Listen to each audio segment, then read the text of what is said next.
আজ বানাবো coconut milk cake.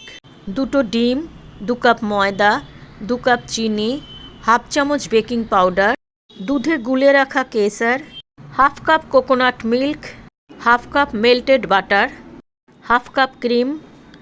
এই সব উপকরণ খুব ভালো করে ফেটিয়ে নিতে হবে। বেকিং ট্রেতে অয়েল ব্রাশ করে নিয়েছি, তারপরে ময়দা ডাস্ট করে ওটাকে ফেলে দিয়ে একটা উপরে কাগজ দিয়ে নিয়েছি, নর্মাল কাগজ। তার উপরে আবার বাটার ব্রাশ করেছি। এবার সম্পূর্ণ মিশ্রণটা ঢেলে দিলাম। ভালো করে ট্যাপ করে নেব যাতে এয়ার বাবলস না থাকে।